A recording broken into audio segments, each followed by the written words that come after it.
Welcome to the Inner Athlete Podcast, where we discuss all things youth athlete development and youth mentoring. Dave, how you been? I'm good. How are you? Not too shabby, actually. I'm doing pretty well. So what's been happening in your world lately? Not a lot. Same old. Just hitting the gym, working for an athlete, working with the athletes, eating good food. Yeah, we love that. Cool. I love to hear it. But why are we here today? What are we talking about? So today we are going to be talking about 3 things to look for when finding a good coach for your child. And why is that? Why is it important, first of all? And why is it relevant in today's athletic performance world or junior athlete performance world that we're in at the moment? Yeah, so good question. I think when, as a parent, you want to making sure that you're paying for the right service and you're making sure that you're getting the right product for your child, make sure your child gets the best coach that they can possibly have. So I think there's a lot of coaches, especially in the Melbourne area, a lot of great coaches, but we want to make sure that we can best inform you guys about what to look for when finding the best coach for your child. And some red flags. As well. Cool. So what are those key points? Let's go through 3 today.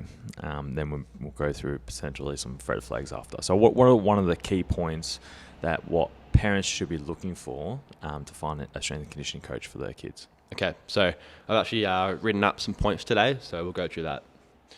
All right, so let me get my magic book up.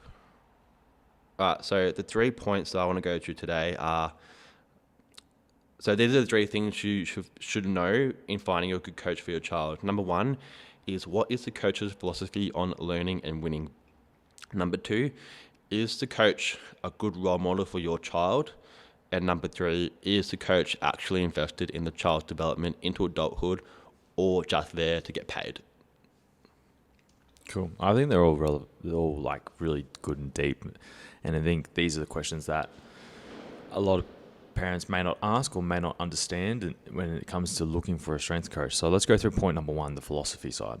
Yep. So what is the coach's philosophy on learning and winning? So I feel like a lot of old school traditional coaches are very win. We have to win at all costs. I don't really care what we do or what you do. It's we have to win, and learning is so losing is the worst thing ever. So finding out what the coach's philosophy on winning and what their perspective on learning is. So are they a win at all costs type person, or are they more of a failure is a part of the process type person?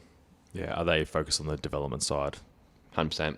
And I think a good coach will want to foster learning, and they're not so outcome based. I feel like coaches are very outcome based. Oh, did you win? Did you lose? Did you kick this amount of goals? Did you swim this time? It's like, it's not about that at the end of the day. It's about the development of the child and improving their performance over time.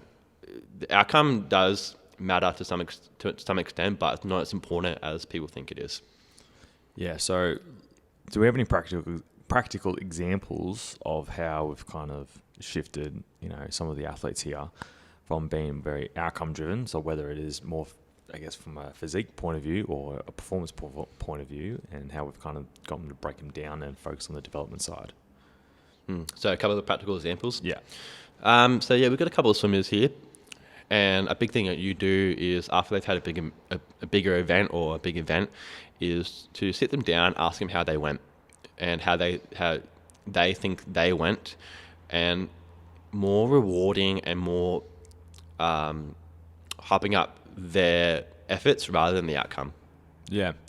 So a big thing that we do here is after like the main season, so whether it's state, short course, which happened recently, we sat them down, we did a bit of review with them and actually got them to rate their performance and their lead up out of 10. What did they like about the lead up in terms of the programming, and what setbacks actually came up as a result, because nothing's ever perfect when it comes to lead ups to competitions or anything like that. So a lot of them did have some minor setbacks, whether it's illness, school camps, whatever it may be. But what we did is we try to mitigate the damage from those events that had happened for them specifically in order for them to develop and move forward and continue to get PBs, which many of them did.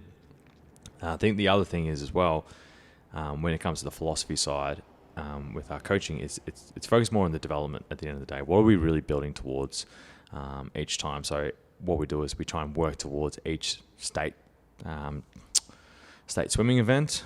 We know there's going to be mini meets, and we break those down even more, and we break down their training even more again, so then they can see a clear process in order to progress to get the results that they want at the state level or national level.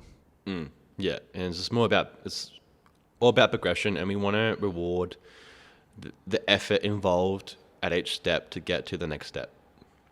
And just positively reinforce it along the way, because they might be down about themselves so much as well. I know we're talking about this being down on yourself and whatnot in the past, but they might be down on themselves like, oh, this didn't go right, that didn't go right. But it's like, what did go right as well? So looking at the progress that they've actually made overall, and not let the negatives overshadow the actual progress they've made as well. Yeah, just on that, like, I always talk to my athletes. I always say this to my athletes, is I say that, do you feel like you gave your 100% effort? And I let them sit and think for a bit. And if they say, yeah, I feel like I gave my absolute 100% effort, then I say, regardless of the outcome, it shouldn't matter, because I can't ask for anything more than 100%. Whether it be exams, whether it be events, or whether it be sporting events, whether it be anything really. I'd rather highlight the idea that even if they don't get the result they wanted, they left absolutely everything they could in the pool, on the court, in the exam hall, and that they should be proud of whatever outcome they get. Cool. Let's kind of like zoom out of that, because we went really deep into us specifically. So for the parents, in terms of point one that you mentioned, Dave, is the philosophy. Are they actually... they have a philosophy that will actually help your kid get results at the end of the day? I think that's a really important question, and maybe ask that and see what practical examples they have or athletes they've worked with in the past, and ask the questions, okay, what is your philosophy when it comes to developing kids? I think that's probably something that all parents should ask, or at least have an inkling to understand what is the coach's philosophy when it comes to developing their kids, because you're basically giving the keys to your kid for a couple of hours a week in order to help develop them and get them results. Yeah, no, definitely. When you meet the coach for the first time, ask him, what is your philosophy on coaching or developing the child? Cool. All right. I think we've done that one. Let's go to point two. What's point two? Number two is the coach a good role model for your child? So a couple of points on this one is, we'll just go from there. Is the coach a good role model for your child? Yeah, is it? Pretty much. Is the coach themselves do they walk the walk in terms of what they've spoken about in terms of their philosophy? Yeah. So you've obviously got what they say. Now, do they do what they do? Are they a big preacher of, if your kids got their room messy or something like that, and don't clean up after themselves here, do the coaches actually tell them to clean up after themselves in the gym? I know that's not training related, but it is very behavioral related with kids these days. Then in terms of role model is, can the coach actually question them about things that the athlete may feel uncomfortable with? And I think this is really important, because when it comes to parents, I think parents should know this, and I can't remember where I learnt this, is the first phase of a kid's life, so infancy to childhood, the kid is reliant on you as a parent to survive. Pretty simple, right? When your teen enters adolescence, they're a bit more reliant on their peers. So the value of what you say does reduce over time. Now, that's not a bad thing. That's just them trying to find their feet in the world. And they're trying to integrate themselves into the world. And this is just a normal phenomenon that happens. Then the third phase is they're self-reliant, and then you can rely on them. And that's kind of like entering adulthood and all that jazz, where maturity starts to show. Now, as they enter the teenage years, right, we as coaches become one of their peers. We're one or two, maybe even 3 or 4 steps ahead of where they want to be. So they see us in terms of, oh my God, like, Dave, you squat, 300 kilos. I want to be able to do that one day. It's like, okay, cool. We've got to get to 60 kilos first. And then because Dave's actually walked the walk, he can actually show them the path of what's actually required. And I think that's a real powerful lesson, that nothing is instantly given, and we can show them that as a role model, and that we've actually done what they want to set out to achieve. Yeah, definitely. I think a rebuttal to that is, yes, we are their peers, but at the same time, from a teenager's perspective or a youth athlete perspective, is that we're their coach, we're their teacher. So it's really important that the child can model their behaviour based off what they think is right. And right being what the coach does and how the coach carries themselves.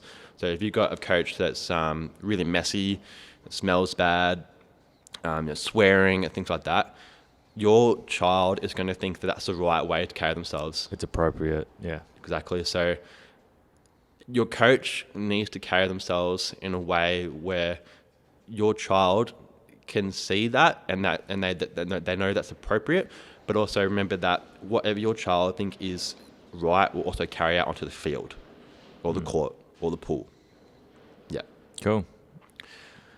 Yeah. I think that's really good. And as a parent, you should be watching, observing in terms of, are these coaches good role models? Are they actually on the floor practicing what they're preaching to the kids? And do the kids actually, because the output, right? Say, for example, just cleaning up and being respectful of other people's space when they're training. Are they actually doing that? Because as coaches, we need to be able to pull them up on it when they're not disrespecting the space, but they're just not aware of what's happening around them. We pull them up. Hey, make sure you just walk around and stuff like that. Is the place actually being, I guess, respected in that regard? Yeah, and that kind of segues into the next point, which is number 3. Is the coach actually invested in the child's development into adulthood, or are they just there to get paid?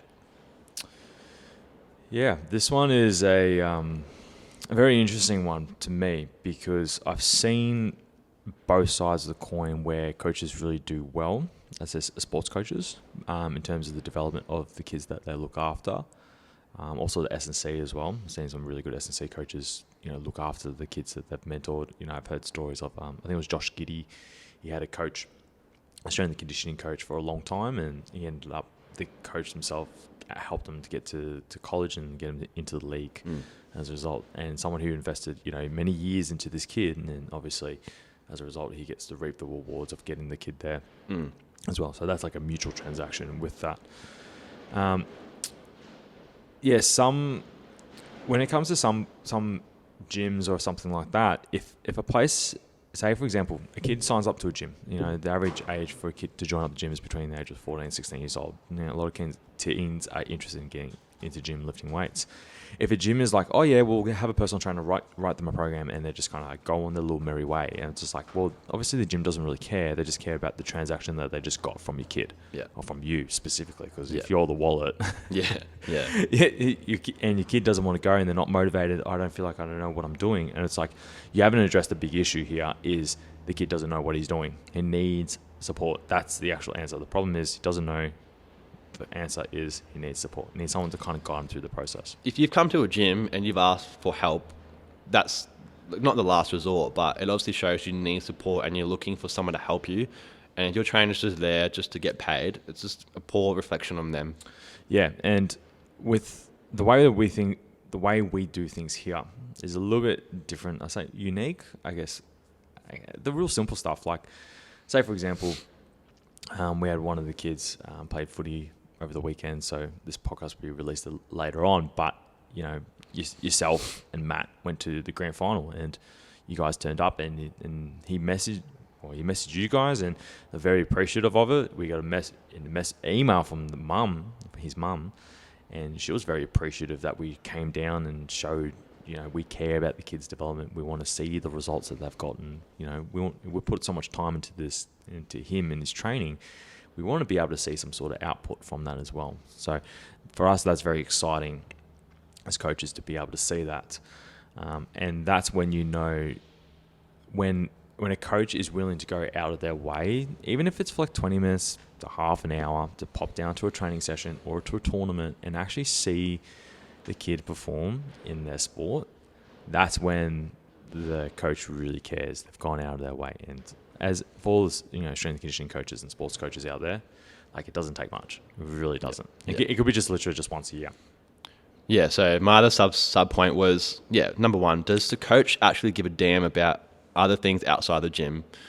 So are you supporting them as a human, not just an athlete? So celebrating little milestones like winning a grand final. I know it's athlete related, but that's an important milestone for a lot of people because it's achievement. It's a massive achievement.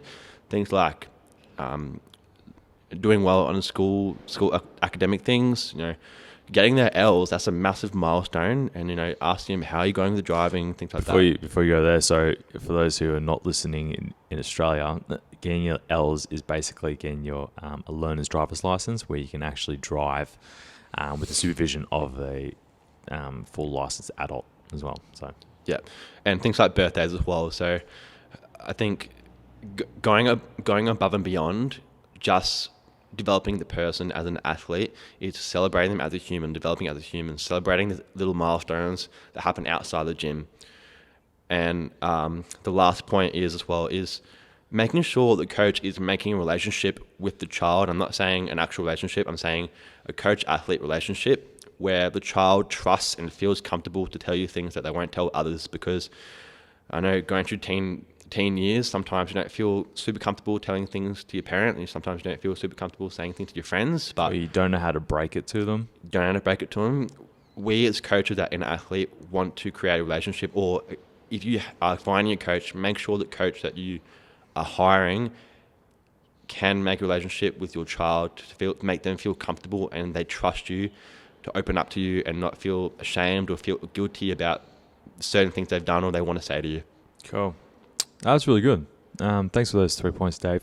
Do you just want to quickly summarize them quickly, then we'll wrap it up? Yep, quick summary. So for parents and for athletes out there, when you're finding a coach for your child, number one, make sure that you know what the coach's philosophy on winning or learning is.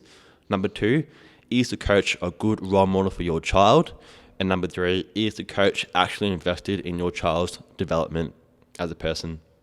Cool. And if they have systems in place that covers all of those three things, that is a good place to really look into moving forward. We're going to wrap that up there. Thanks for tuning in on this podcast. If you liked it, please leave a like. It really does help us. We want to get this message out. Please leave a comment and just say if you learned something and put it in the comments below. And share this with your friends if they're looking for a coach or a place to train. Maybe share this message with them first before just signing up anywhere willy-nilly. Yep. And if you're enjoying the episodes, please like, subscribe. Just a small like or even just you subscribing goes a long way for us. Cool. See you on the other side. See ya. You have just listened to the Inner Athlete podcast. Be sure to subscribe to stay up to date with the release of weekly episodes. Be sure to follow us on Facebook and Instagram to get great tips on all things youth athlete development and youth mentoring.